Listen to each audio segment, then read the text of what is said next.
Hey RCC, I'm so excited about this week, Holy Week, as we start our week leading up to Easter. We're going to have RCC to you starting today at 2 o'clock, and we're going to walk through the week leading all the way up to the cross and the burial and the resurrection of Jesus Christ by next Sunday. So be sure to catch later on today at 2 o'clock. You can even watch it later on tonight if you want to talk about Palm Sunday. Tomorrow we're going to lead to Mad Monday and then Super Tuesday and on all the way to Easter next Sunday. It's a great way to kind of plug in and bring your family together and stay focused through this week. But today I want to focus on something that we're going to talk about later on this week, and that is we look at Jesus, and he goes to the cross, and we know that he experiences excruciating pain the whole way through. And he does that all the way to the point where he gives his life so that you and I can have life. Now let's just be honest about life. Life is full of pain. In fact, what I'm going to do is I'm going to list several things, and if this applies to you, if you've had one of these things happen to you, or maybe someone close to you in your own family, I want you to raise your hand wherever you're at. In your home, I want you to raise your hand if any of this has happened to you or someone that you love. All right, so raise your hand if you know someone has ever had Alzheimer's, or diabetes, or miscarriage, arthritis, cancer, migraines, depression, suicide, church split, unemployment, death, divorce, addiction, affairs, car accident, hearing loss, learning disability, prodigal child, infertility, eating disorder, back pain, blindness, a virus, MS, abuse, bipolar, Crohn's disease, maybe bullied in school. How about heart attack? Or the worst of all, being a Jaguars fan, right? Jaguars fan. Here's the deal. You look around and everybody's going to have their hand in the air at some point. Everyone has had something painful happen to them in their life. And the one thing of all the things that we have in common is pain. Pain is that only universal language spoken, understood by everyone, everywhere. And as we go through pain and we go through uncertainty, we as disciples of Jesus Christ have a different perspective because our hope is placed in God because of how Jesus has changed our life. And so in the midst, you see in the crisis, you see believers, you see them operating very differently because they are holding on to Jesus. But when I think about biblical believers, I can't help but think about Job when it comes to pain, when it comes to suffering, when it comes to uncertainty, because he has so much to do with pain and uncertainty in his life. We often think of Job as addressing the question about why is there suffering in the world and why do bad things happen to good people? Philip Yancey once said the problem of pain and suffering is a theological kryptonite of our age. It is true that in the book of Job expresses the question of suffering as well as I think could be possibly addressed. But listen, the primary question in the book of Job is not so much as why is there suffering. The biggest question is this: when suffering happens, will Job trust God? That's the question. See, God is not on trial in Job. Job is on trial. And that's the tension of the story. Heaven and hell, the entire cosmos is wondering and watching, what is Job going to do? There's an amazing theologian by the name of John Stott, and he said this about pain and suffering when it comes to the cross. And here's what he said: I could never myself believe in God if it were not for the cross. In the real world of pain, how could one worship a God who was immune to it? I have entered many Buddhist temples in different Asian countries and stood respectfully before the statue of Buddha. His legs crossed, his arms folded, eyes closed, and the ghost of a smile playing around his mouth, a remote look on his face, detached from the agonies of this world. But each time after a while, I've had to turn away. And in imagination, I have turned instead to that lonely, twisted, tortured figure on the cross. Nails through hands and feet, back lacerated, limbs wrenched, brow bleeding with thorn pricks, mouth dry and intolerably thirsty, plunged in God-forsaken darkness. That is the God for me. He laid aside his immunity to pain, and he entered into our world of flesh and blood, tears and death. He suffered for us. Our suffering becomes more manageable in light of his. There is still a question mark against human suffering, but over it we have boldly stamped another mark, the cross, which symbolized divine suffering and the promise that all suffering will end. The cross of Christ is God's only self-justification in such a world as ours.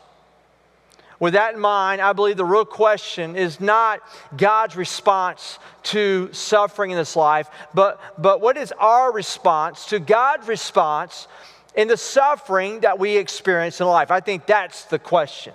You know, in the book of Job, God is on his throne and Satan comes and appears before him, and they have this conversation about what's going on in planet Earth. And God asks Satan, he says, where'd you come from? And Satan says, well, I have come from roaming the earth back and forth. And God says, he says, well, have you considered my servant Job?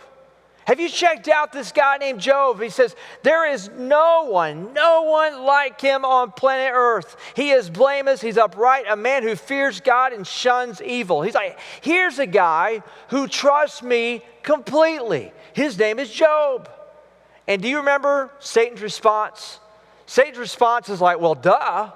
Of course he trusts you. I mean, you've given him everything he could ever want. See, Job had a wife. He had 7 sons, 3 daughters. He had 3,000 camels, 7,000 sheep. He had oxen. He had donkeys. He had Lamborghinis. He had it all. And Satan basically says, you take it all away. You take his things away, and he will curse you, God, to your face. That's how people are, Satan is saying. You know that, God. And God says, I'm going to paraphrase here a little bit, but he basically says, game on.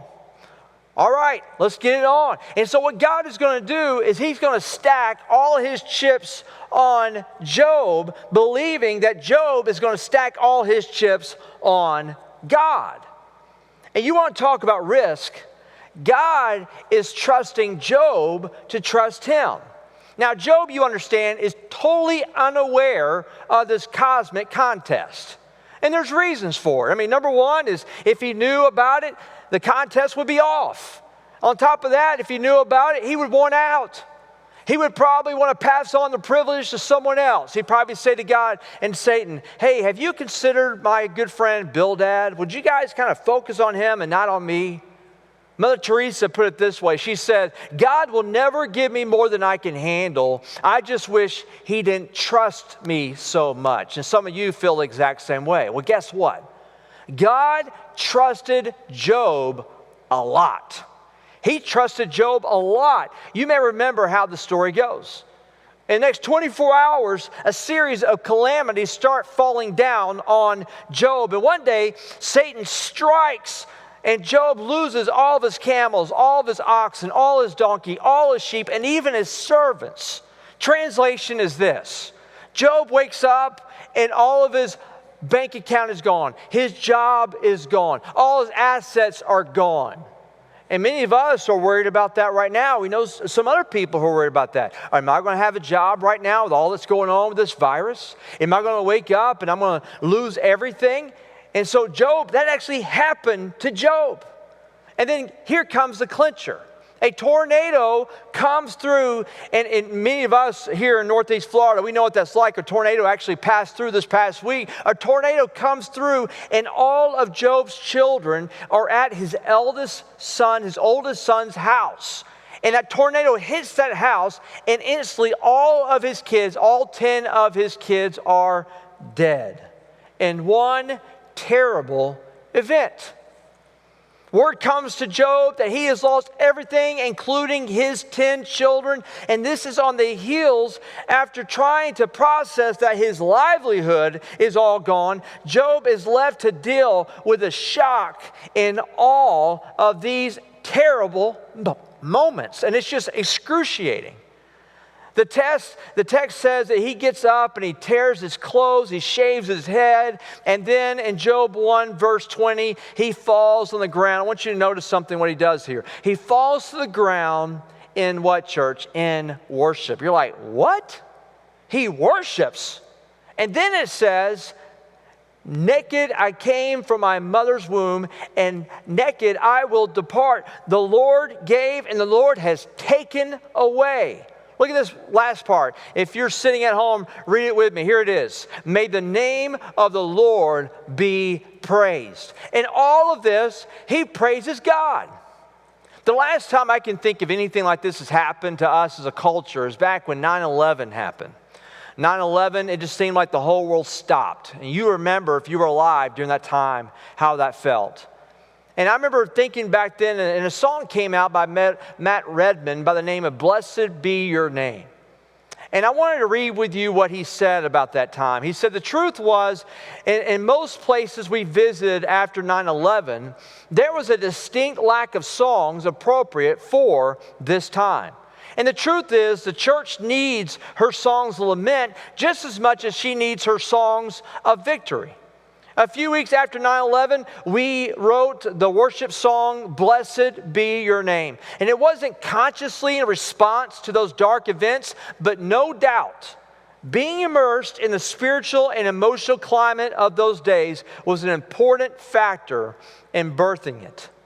And I think about how Job, in the middle of all this, he just says, blessed be your name. That's what made that song so amazing, was during that time of 9/11, we continue to sing, blessed be your name, God. And that's what Job does. The next verse, I'll be honest with you, I find just as impressive. And it says this, in all this, Job did not sin by charging God with what? With wrongdoing. And what do we do sometimes? Many of us are probably doing it now. We're going to God, going, God, really? Really? I can't believe you're doing this, or I can't believe you're allowing this. What about this, God? What about that, God? It says that Job did not sin. He never charged God with wrongdoing. And so far, Job is passing the spiritual test. Like he's getting an A+. All these things are ripped out of his life, one after another. And he chooses to say, blessed be your name. Shock, uncertainty, psychological pain that is off the Richter scale. And then Satan, guess what he does? He comes back to God. And it says in chapter 2, Satan says, skin for skin, Satan replied. A man will give all he has for his own life, but now stretch out your hand and strike his flesh. You strike his bones, and he will surely curse you, God, to your face. In other words, Satan is saying, you touch his body, and he will turn on you quicker than you can say, my corona. And yes, I went there. It seems that Job has lost everything, but it's not everything. If you keep reading, you see that Satan is allowed to take Job's health, but not his life. I mean, he wrecks his body with pain. So Satan does, and he afflicts Job with these painful sores and boils from the top of his head all the way to the bottom of his feet. And it says that Job took broken pottery. He probably kicked it, broke it, and he would use the broken pottery to scratch, to basically alleviate the pain on his body. Also, Satan leaves Job his wife. Now, there's a reason for that. And I'll be honest, it wasn't a good thing.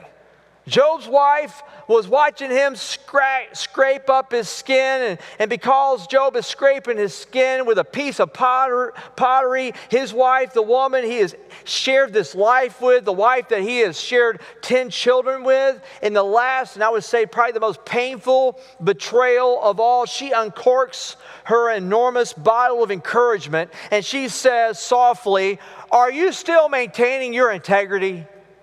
Curse God and die." You know, isn't that a nice thing to say to your spouse when they're kind of caught in a jam? Curse God and die. Put yourself out of your misery. You're killing me. You're killing me. I've just watched you too much. Just get it over with. I mean, the one person is supposed to stand by you for richer and in poor, in sickness and in health.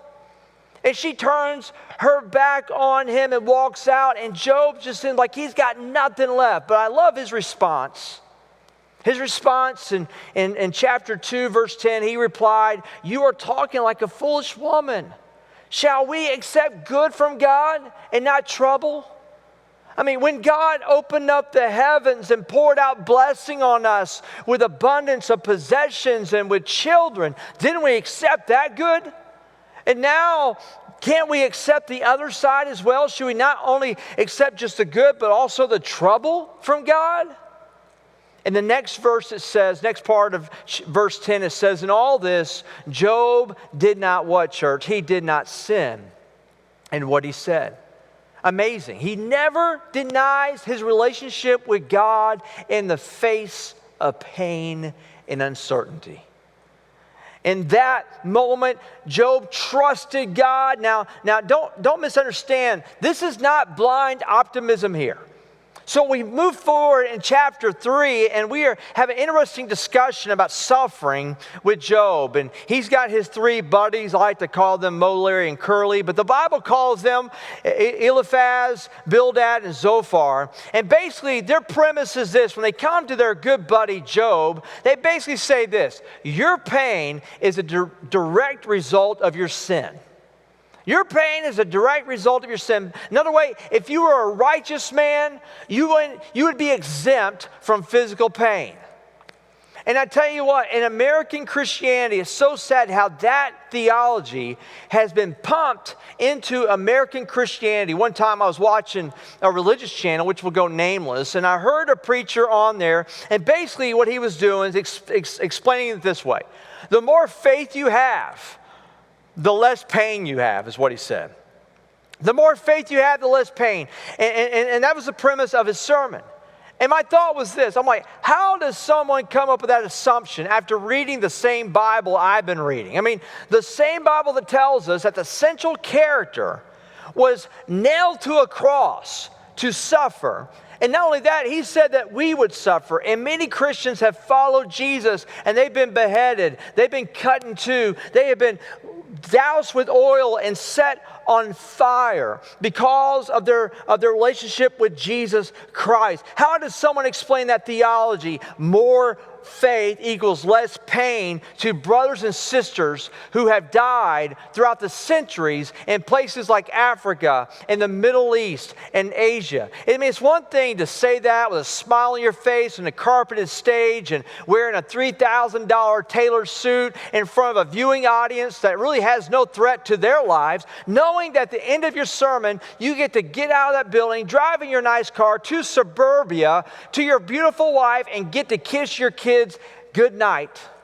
I mean, it's a whole other thing to say that to someone in Sudan or Uganda or Iraq or Laos who has to kneel down the dirt with their hands bound behind them, a father with his children watching and with a gun pointed at his head. And they're saying this: all you have to do is confess that Allah is God and that Muhammad is his one true prophet, and you will live. And yet that dad in front of his kids with quivering lips still says, "I believe that Jesus is Lord." I mean, would that same preacher whisper in our brother's ear, "You need to buy my new book entitled 7 Steps to Spiritual Success, because if you can conceive it, you'll receive it"? Really? I mean, who can read the Bible that I'm reading and ignore the promise of pain and uncertainty? I mean, not just the existence of pain, the promise of pain. I mean, Jesus says in John 16, he says that you'll have trouble, you'll have pain, you'll have uncertainty in this world. But then he says, but don't worry, because I have overcome the world. At a point, the pain and uncertainty is going to cease. And so a few chapters later on, Job says these words, and they're eerily similar to the prophet Habakkuk. And he says this in Job 13:15. He says, though he slay me, yet I will hope in him.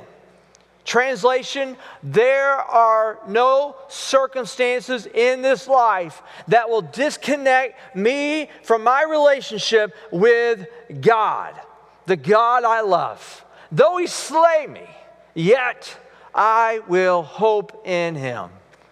Job's words in this book are filled with pain. They are filled with bite. They are filled with edge. And he questions God, but guess what? He never curses God. He says, I know that my Redeemer lives, and that in the end he will stand on the earth. There's songs out there sing, I know that my Redeemer lives. And what Job is saying is, I'm going to continue to trust in God no matter what. And so Job, he passes the test. He hangs on to God. And at the end of the book, we realize it's actually been God that's been hanging on to him the entire time. And I thought to myself, when you look at this relationship that Job has with his friends, I mean, they say some things and it's not very helpful, but he has a fourth friend that shows up. And his name is Elihu. And Elihu, he shows up and he gives Job counsel. He basically says, hey, I want to say something, Job. And Job gives him permission to say something. And what he says is kind of hard to hear. But Job accepts it. He takes it in.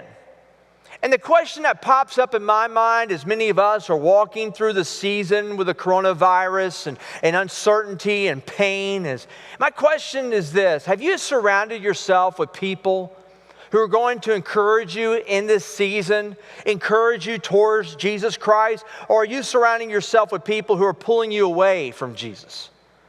So I would encourage you right now that you seek counsel, that you seek advice, because I know many of us are struggling with anxiety, we're struggling with worry, we're struggling with, uncertainty and loneliness. We need to pour in to one another rather than withdraw from one another. Do you have one person in your life, just like Job had with Elihu, do you have one person in your life who can speak into your life and can tell you what you need to hear during this season? And I pray that you do. Studies show that within 5 years, you will start taking on the characteristic traits of the people that you surround yourself with in your life. With 5 years. So my question is, are the people you have in your life right now, are they pushing you in a season of hope? Are they pushing you in a season of encouragement during this time? Or are they pulling you away from God? Are they trying to fill in negativity in your heart and in your soul and in your mind and in your life right now? Now, I've got great friends. Man, I'm truly blessed here at RCC. And the great things about friendship, let's be honest, is you get to choose your friends. Don't get to choose your family, you get to choose your friends. One thing I've learned about friendships is this, is that shared pain, right? Shared pain creates less pain. Shared pain creates less pain. And so when we lean in on each other and we share our pain, I don't know how God does this, but we get stronger. And I know many of you, I just want to be honest, I know many of you right now are being tempted to pull back. I want to ask you right now, let's not go with our human nature, let's go with the Spirit of God. Let's lean into the church. Let's lean in towards one another.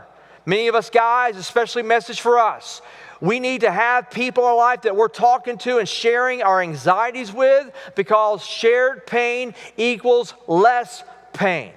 In the weakest moments of my life, I have leaned into people in the church. Times when I didn't know if I had the faith to go on, and I just kind of piggybacked on top of their faith. I didn't have the words to pray.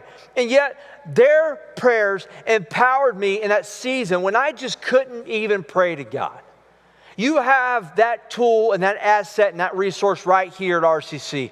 Reach out to one another. If you don't know who to reach out to me. On the website is my email address, and I would love to walk with you through whatever it is you are going through. Do not go alone. I tell you, it's a time for us to lean into one another, because let other people's faith make your faith stronger. God makes everything, I believe, clearer through this process, and everything gets put in its proper perspective when we do life together. You know, one thing I love about Job is this. For 37 chapters, we don't hear anything from God. I mean, God's silent. We're watching a dialogue between Job and his friends, but finally, in chapter 38, God comes on the scene.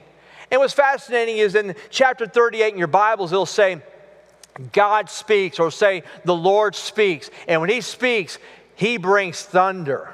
Here's what he says to Job. He says these words, brace yourself like a man. That's how he starts it off. Brace yourself like a man, Job. I will question you now, and you shall answer me. I've never had anybody else speak to me like that besides my wife. That's the only person who's ever talked to me like that. I'm kidding, Rachel. But, you know, it's amazing. What he's saying here, literally, here's what he's saying. Gird up your loins. Literally, that's what it means. When I was playing football, the coach one time, I was a wide receiver, what he would do is he would tell us, put your helmet on, put your mouthpiece on. And what he would do in that moment, we'd hold a football, and then out of nowhere, he would have the biggest, baddest tackler on our football team just run right through us, just to make sure we could hold on to the football. And basically what he's saying, a coach would say is, brace yourself, and can you take it? And that's what God's saying to Job. God shows up and he speaks to Job out of the storm. And now God he doesn't answer all of Job's questions. He basically says, Job, you're not big enough to understand the physical universe, let alone the moral universe. So why don't you leave all those why questions to me? And in that moment, Job discovers this. In the midst of crisis, just like you and I are going through right now, in the midst of crisis, it's better to have God than it is to have all the answers. And I think it's the truth. Right now, we want the answers. How long is this going to be? How long is it going to be? How bad is it going to be? We have all these questions. But the biggest thing you and I need is a relationship. That's all God wants. He wants a relationship, and yet you and I, we don't want to use our faith. We want the facts. We want the answers. Well, God speaks.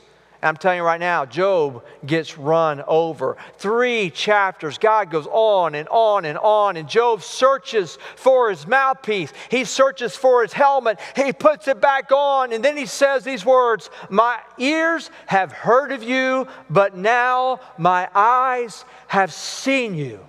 Translation, I get it. I get it. You speak, God, and I listen. And I think that's a good thing for you and I to think about right now.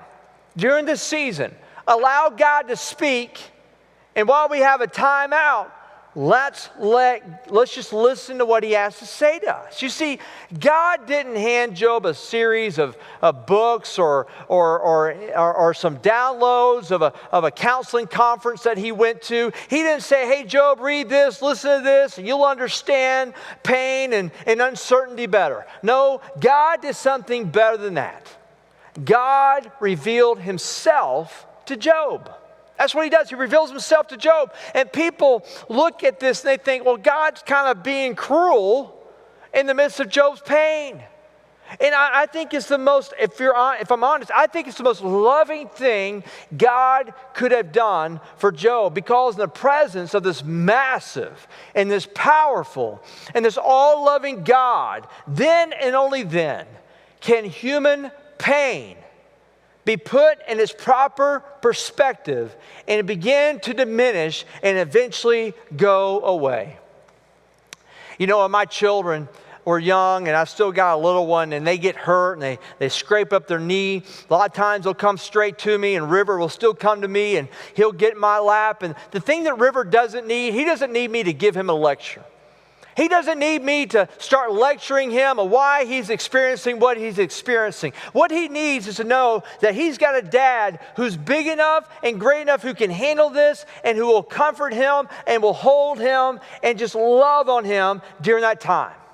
And in other words, God is doing that for Job. He said, Job, I'm close enough to see your pain, and I'm the only one big enough to do something about it.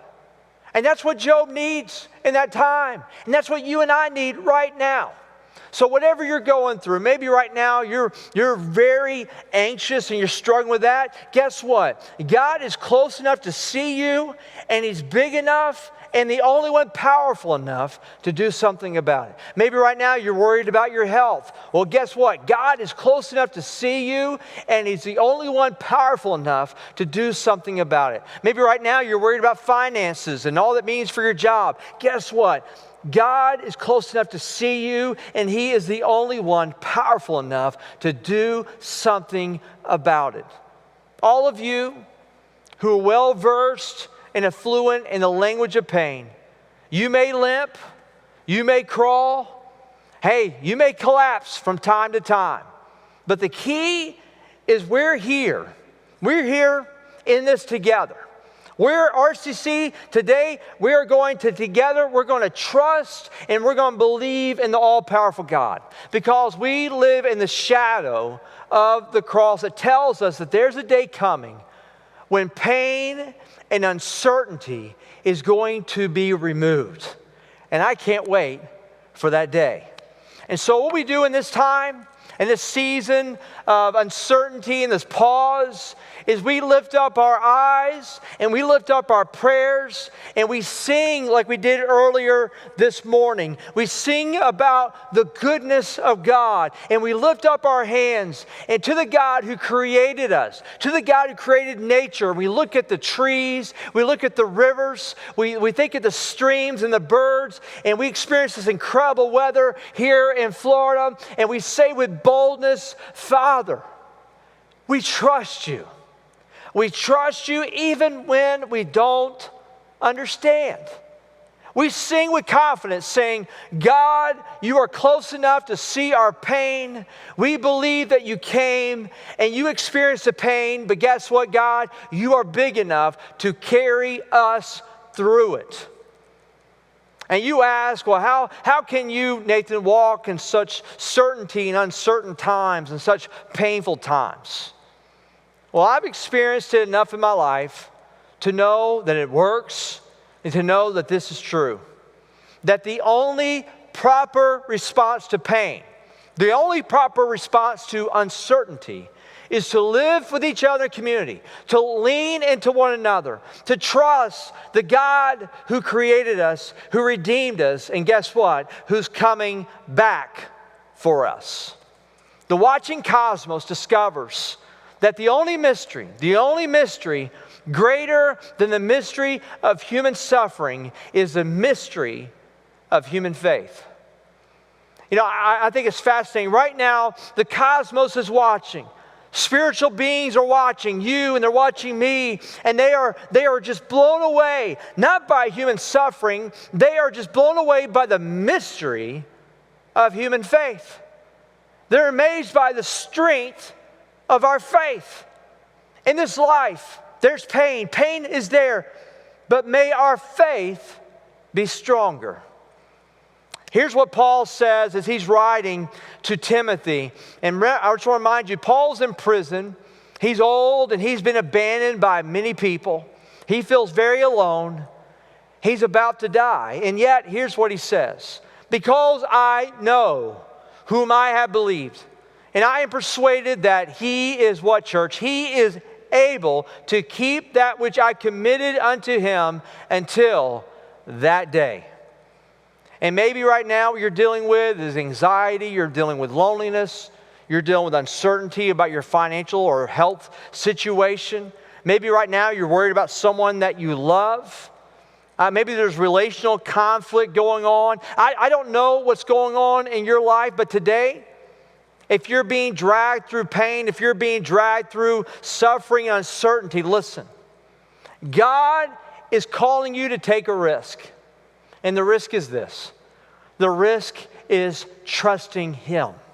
Will you trust Him? Will you hold on to Him? Because I want to tell you right now, church, He is holding on to you. He will be your strength when you have no strength. And I just want to say to you right now, if we hold on to God in this season, and hear me, I know it seems long, but in the big scheme of things, this is not going to be very long. But if you hold on to Him in this season, can you imagine the blessings on the other side? I mean, in Job, we see that he held on to God. And what happened on the other side of that suffering, on the other side of that pain, on the other side of the uncertainty, he was blessed with even more than what he had before. I'm going to tell you right now, church, that when we make this, and we're going to make it, we make this, we're going to be stronger, and it's going to be greater than ever together here at RCC. Can you imagine the blessings of coming back together in this room? I can't wait. I know you can't wait. But we've got to walk through the season. We've got to grow. We've got to trust and put our faith, and we've got to lean into one another. And as we break through the other side, it's going to be amazing.